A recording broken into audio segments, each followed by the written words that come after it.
제46주일 120문 같이 읽겠습니다. 그리스도께서는 왜 하나님을 우리 아버지로 부르라 명령하셨습니까? 여러분, 우리 주기도문에서 우리가 하나님을 어떻게 부릅니까? 아버지라고 부릅니다. 우리가 하나님을 아버지라고 부르는 것은 굉장히 놀라운 일입니다. 왜 그렇습니까? 그때 하나님께 기도하던 사람들은 하나님을 신으로만 여겼습니다. 아버지와 아들의 관계는 동질이다, 동류다, 동격이다 이렇게 여겼거든요. 그래서 하나님을 아버지라고 여기는 것은 신성모독이라고 생각했던 겁니다. 그러니까 하나님을 아버지라고 하는 것은 나를 신으로 높이든지 하나님을 인간으로 내 수준으로 낮추든지 하는 그런 참남한 것으로 이해를 하고 있었습니다. 그런데 예수님께서 하나님을 아버지라고 부르라고 하십니다. 이것은 그들에게 굉장히 놀라운 일이지만 이것은 굉장히 다른 의미로서 놀라운 은혜입니다. 왜 그런가 하면은 하나님은 예수님의 아버지입니다.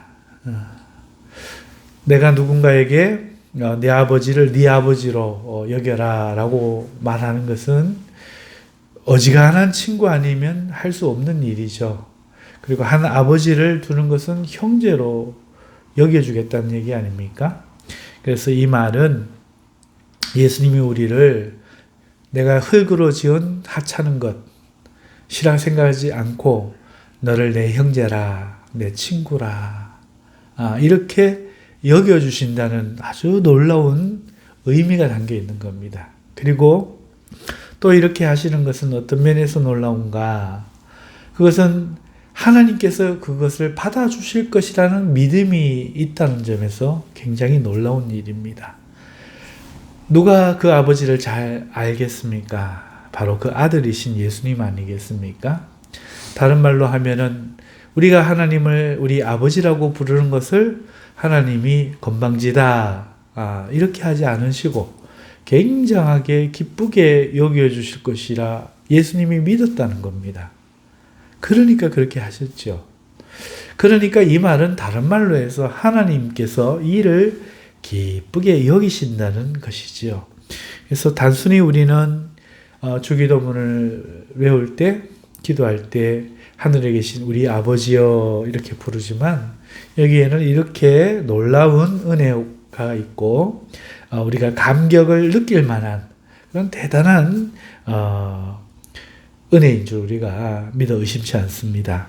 꼭 우리가 기도할 때 이 마음을 가지고 하나님께 기도했으면 좋겠습니다.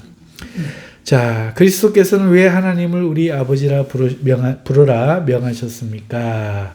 자, 우리 답 같이 읽어봅시다. 그리스도께서는 기도의 첫머리에서부터 우리 마음에 하나님에 대하여 어린아이와 같은 공경심과 신뢰를 불어일으키기를 원하셨는데 이것이 우리의 기도의 기초입니다.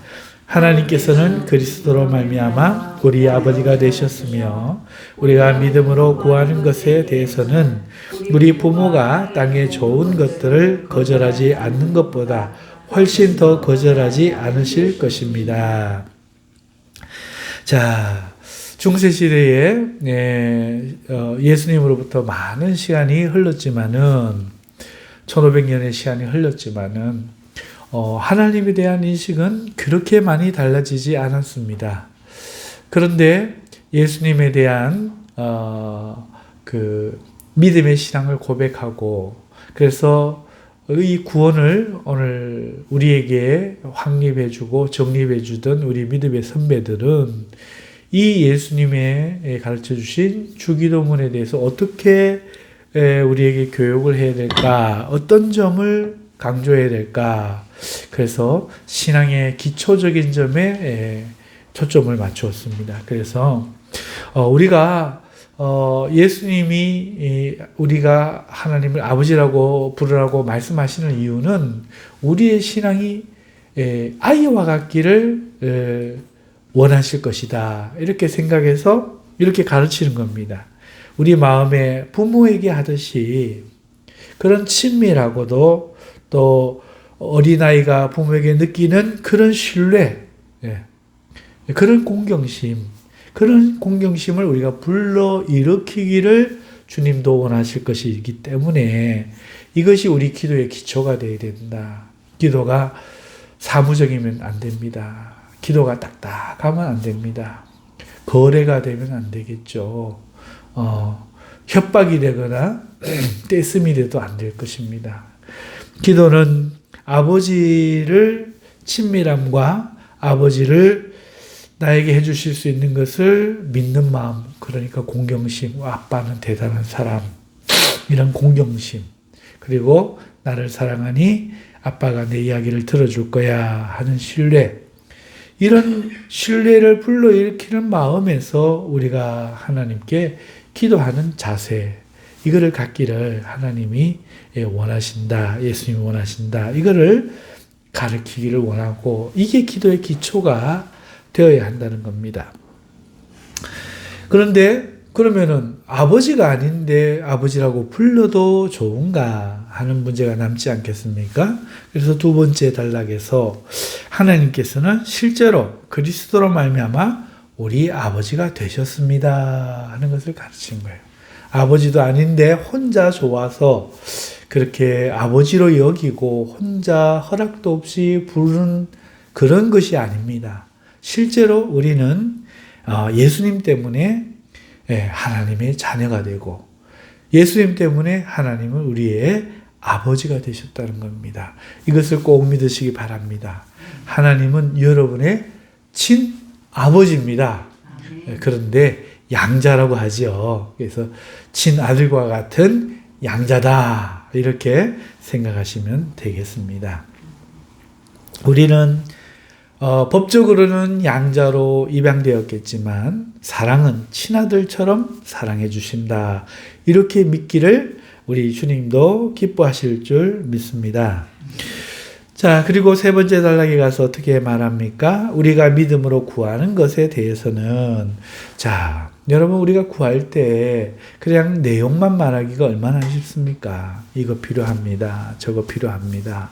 내용만 말하기가 쉬운데, 하나님께서 원하시는 것은 그 내용을 물론 들어주기 원하시지만, 이것을 하나님께서 들어주실 것이라고 하는 하나님을 믿는 믿음, 나를 사랑해 주시고 자녀같이 여겨주실 것이라는 이 믿음 갖기를 원하신다는 겁니다.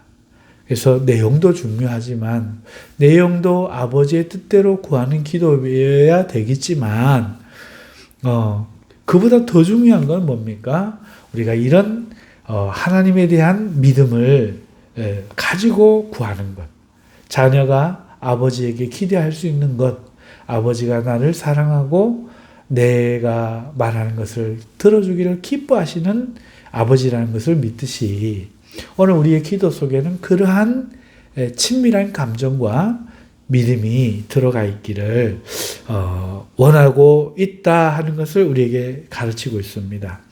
그 다음에 이어서 보면은 우리 부모가 땅의 좋은 것들을 거절하지 않는 것보다 훨씬 더 거절하지 않을 것을 믿는 것, 이게 우리 기도에 들어있어야 된다는 거죠.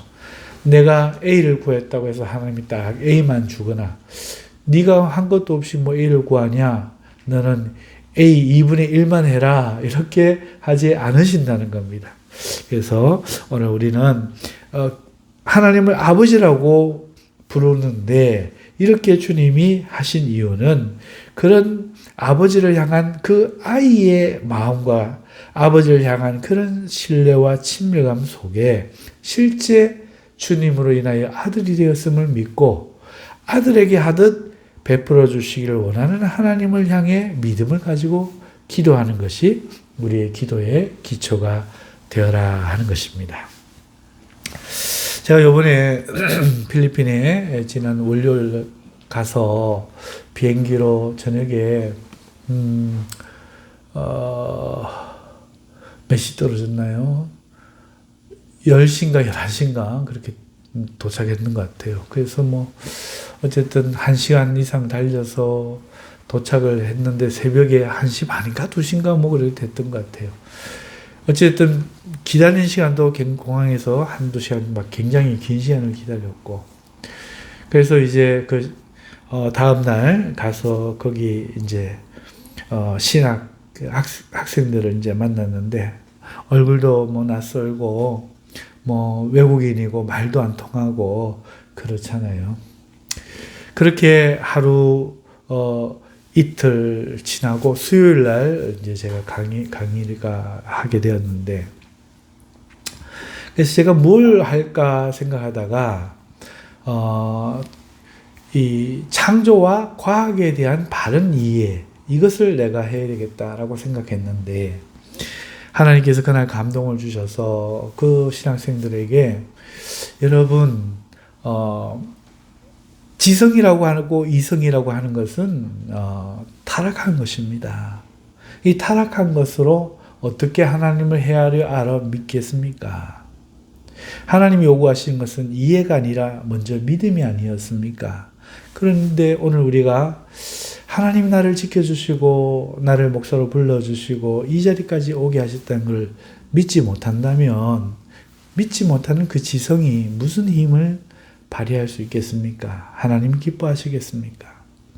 하나님이 여러분들을 사랑해서 이 자리에 오게 하셨음을 믿는다면, 여러분 오늘 배우는 탐구보다 오히려 그런 하나님을 기쁘게 느끼는 마음이 더 커야 할 줄 믿습니다. 여러분 목회를 지성으로 하려고 하지 말고 하나님을 믿는 믿음으로 그들을 인도하고 그들에게 하나님을 믿는 믿음을 먼저 갖도록 가르치십시오. 그렇다면 지성이 믿음을 돕는 좋은 수단이 될 겁니다. 지식은 하나님을 믿는 우리를 기쁘게 하고 우리가 가야 될 바른 길을 확인시켜 주는 것이지, 지식이 목적이 되면 모든 것을 잃어버리고 삭막한 종교성만 남게 될 겁니다. 여러분 이것을 잊지 마시고 항상 성경을 연구하고 성도들을 위해 무엇이든지 좋은 것을 가르쳐야 하겠지만, 지식이 앞서게 하지 말고 늘 하나님을 믿는 믿음 안에서 먼저 즐거워하는 것과 그 다음에 하나님을 대한 친밀함과 그 속에서 하나님을 더 알아 영화로워지고 기뻐지는 것에 힘쓰시기를 바랍니다 하고 강의를 했는데, 너무너무 좋아했어요. 너무너무 좋아했어요. 그래가지고 저한테 와서 전화번호도 묻고 이름도 묻고 막 그래서 이제 어쨌든 카톡도 서로 알게 되고, 그래서 거기에서 이제 보면은 제 뒤에 코카콜라에서 7년간 일을 하면서 목사로 2007년 받았지만 거기 현지에는 거기는 80%가 90%가 가톨릭 신자예요. 필리핀은. 거기다가 또 1,000만이 넘는 그 인구가 이단 종교, 기독교 이단에 또 빠져 있답니다. 그리고 무슬림이 또 상당하대요. 그러니까 개신교는 굉장히 적죠. 그리고 지금부터 크리스마스 시즌이에요. 9월, 10월, 12월, 서템버 뭐 이렇게 들어가는 뒤에가 ER 붙는 달은 막 벌써 크리스마스가, 저도 사진을 찍어 왔는데 시내는 벌써 크리스마스예요. 그리고 굉장히 큰 명절로 지키는데, 어쨌든 여기 뭐 예를 들어서 예수와 그 다음에 피오, 해리스, 또 토마스, 또 한 뭔데 있고, 여자분들은 남자보다 공부도 더 잘하더라고요. 뭐 예를 들어서 아울렐리아, 바르바라, 그 다음에 젤다, 그 다음에 레베카, 또 마리아 크리스티나, 뭐 아무튼 16명 정도, 15명이 와가지고 공부를 했는데 하나님 감동을 주셔요.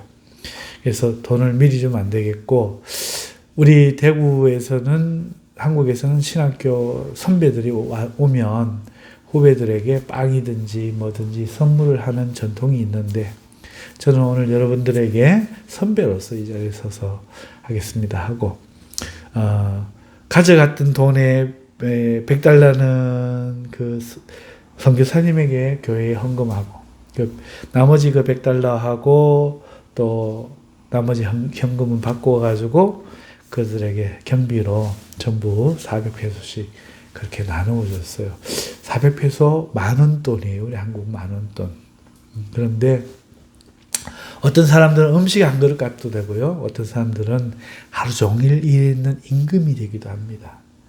그래서 그들에겐 어떤 사람에겐 큰 돈일 수도 있고 어떤 사람들에겐 별거 아닌 돈도 될 수 있지만 그러나 그들이 굉장히 기뻐하고 그 마음을 알아준 것 같았어요. 무엇보다도 기쁜 거는 말씀을 궁금해 하더라는 겁니다. 통역이 잘 안 돼갖고 어렵게 통역해서 잘 안 된 것 같은데 그러니까 더 알고 싶어 한 거예요. 목사님 와가지고 이제 교수님 하면서 이제 여기 카톡에서 번역을 해가지고 이제 보여주는 거죠.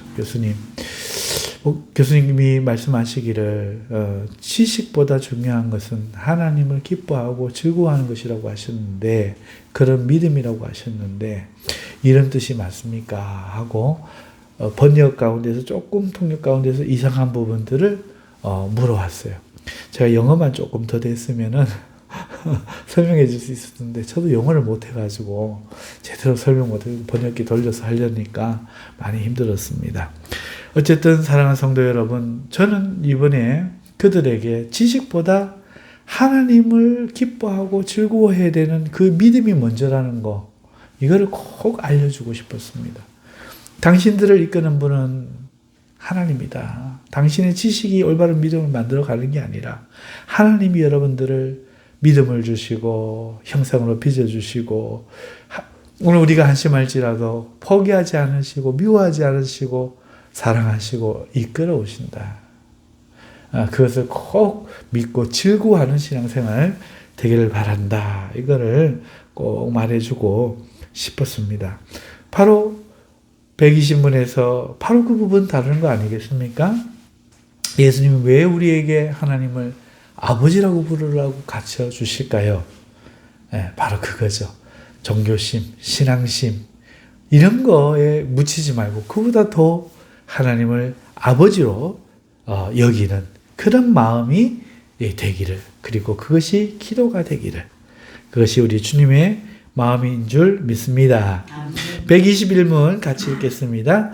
하늘에 계신이라는 말이 왜 덧붙여졌습니까? 답을 같이 읽죠. 하나님의 전상의 위엄을 땅의 것으로 생각지 않고 그의 전능하신 능력으로부터 우리의 몸과 영혼에 필요한 모든 것을 기대하도록 하기 위함입니다. 자, 땅에 계신 아버지요. 이렇게 우리가 기도하지 않고 하늘에 계신 아버지라고 덧붙였죠. 그러면은 제한이 되는 겁니다. 땅에 있는 아버지라고는 생각하지 말라는 거죠. 하늘에 있는 아버지다. 왜 하늘에 있는 아버지라는 말로 하나님을 우리가 좀 제한하여 생각하고 제한하여 부르도록 주님이 말씀하실까? 그거는요, 땅과는 달리 하늘이 하나님의 천상의 위엄을 나타내기 때문에 그렇습니다. 아버지는 아버지인데 땅의 아버지처럼 생각하지 말고 하나님을 거룩하신 위엄 있는 아버지라 생각해라. 그러니까 경외하는 마음을 친밀함 때문에 잃지 마라. 한국 사람들은 친해지면 어떻게 해요? 말을 놓죠. 말을 놓고 함부로 하고 장난치잖아요. 그게 친하다는 증거처럼 생각하기가 쉬운데 우리가 하나님을 아버지라고 부른다고 해서 하나님을 만만하게 여기고 당신이 어떻고 저떻고 당신이 내 기도를 안 들어주면 우쭐끼고 이런 어떤 좀 마음이 아니라 하나님을 친밀함도 좋지만 만만하게 대하지 말고 하나님을 천상의 위엄을 가지신 아버지, 존경받아 마땅한 아버지로 생각하라는 것이 첫 번째고, 두 번째는 그의 전등하신 능력으로부터 우리의 몸과 영혼에 필요한 모든 것을 기대하도록 하기 위해서 하늘에라는 말을 붙이라 하는 겁니다. 무슨 말인가 하면 땅에 있는 식물들이 어디를 통하여 삽니까? 하늘에 땅에 뿌리를 받고 살지만 하늘에서 내리는 비를 먹고 하늘에서 비추이는 빛을 받아서 자라고 살아가지 않습니까? 오늘 우리가 그렇다는 거예요. 하나님의 전능하신 그 능력으로부터 우리 몸에 필요한 것과 영혼에 필요한 모든 것들을 기대하며 받아야만 우리가 살아갈 수 있다는 거죠. 그래서 하나님이 거룩하신 위엄이 있으신 좋으신 아버지임을 우리가 생각하면서 우리가 비록 이 땅에 기대서 이 땅에 의지해서 이 땅에 서서 살아가지만 이 땅의 것으로 우리가 산다고 생각하지 말고 하나님의 은혜로 산다. 하나님의 능력으로 산다. 하나님의 하늘에서 내리는 그 비와 햇빛과 같이 하늘로부터 부어주시는 그 하나님의 은혜의 사랑과 능력으로부터 오늘 우리의 몸과 영혼의 모든 필요한 것들을 공급받을 수 있다 하는 것을 믿으라고 이렇게 하늘에 계신 아버지여라고 부르라고 우리 주님이 가르쳐 주셨다. 이것을 121문에서 가르치고 있습니다. 사랑하는 성도 여러분, 우리는 기도를 합니다. 기도할 때 하나님의 이름을 부르게 됩니다. 그때 우리가 하나님 이름을 아무 의미 없이 부를 것이 아닙니다. 오늘 우리는 하나님을 아버지라고 부르는 의미를 알고 불러야 되겠습니다. 하나님은 우리의 친아버지와 같이 예수님으로 말미암아 우리를 양자 삼아 주셨고 친아들과 똑같이 사랑해 주시는 좋은 아버지임을 우리가 그 기도 속에서 기도의 태도로 가지고 그리고 우리의 기도에 하나님이 응답하여 주시는 아주 좋으신 하나님이라는 것을 우리가 믿음을 가지고 기도하며 또 하늘에 계신 이라는 이 말을 우리가 할 때에는 하나님이 얼마나 위엄 있으시고 얼마나 위대하신 분인가를 잊지 말고 친밀함과 함께 경외의 마음과 그 하늘로부터 오시는 하나님의 은혜와 능력으로 내가 살아간다는 것을 꼭 믿고 기도에 임하시는 저와 여러분 되실 수 있기를 주님의 이름으로 축원합니다. 수요일 또 오늘 이렇게 미리 와서 찬양해 주셔서 감사하고 기도해 주셔서 고맙습니다. 이제 우리 함께 하나님 앞에 짧은 시간이지만 기도하도록 하겠습니다. 주여